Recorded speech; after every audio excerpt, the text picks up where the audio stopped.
चिंता। अरे हमहू एगो किसान है, हम किसान का दर्द ना समझब। आल हूँ तू बड़का सिखावत हुआ हमके। हाँ, पूरा गांव तो भुसुरा था। क्या भुसरा था? तो उसे क्यों कोही? केहू माई का लाल चाहे बाऊ का लाल हमके कह पाई, केहू का हम कर्जा ले ले हई। अच्छा, मेहनत करीला मेहनत, लोहे लोहे जाए तो बड़ी मजा आई। अरे फास्ट धरावा फास्ट। अरे तो का मन अदवा बड़वा धरा दे चल जा भुसवा में।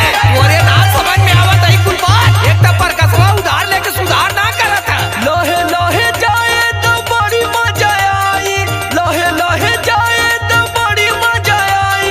बड़ी जब परे सर तो नहीं रोकाई, बड़ी जब परे सर तो नहीं रोकाई, बड़ी जब परे सर तो नहीं रोकाई।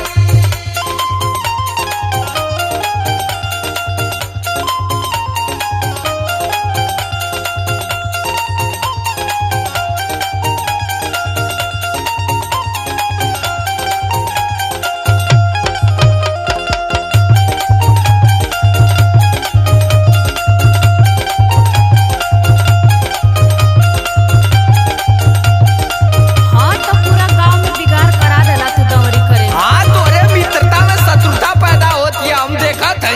तोहरे चक्कर में कोई के घरे हम ना जा पाओ थे। हाँ, जाली कौनो चिन्नियों पानी तो ना पूछनी। चल देबू गुब्बारा मती थुथुन बनाए के मिथुन के घरे। काबू की मिथुना का मम्मी हमके बड़ी माने ले। सिलवा फूल मतिया रोजे दी है ओ रहनवा, तू तो रहबा बहरा हमार सोनब सजनवा।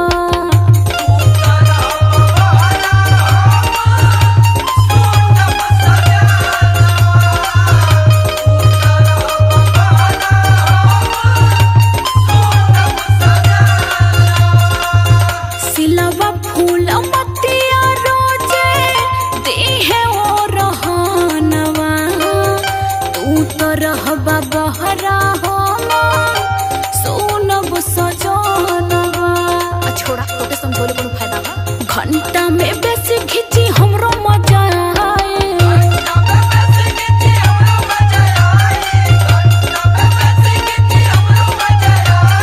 घंटा में बेसी घिची हमरो मजा आई। थ्रेसर के प्रेशर तो नहीं औरी बढ़ाए।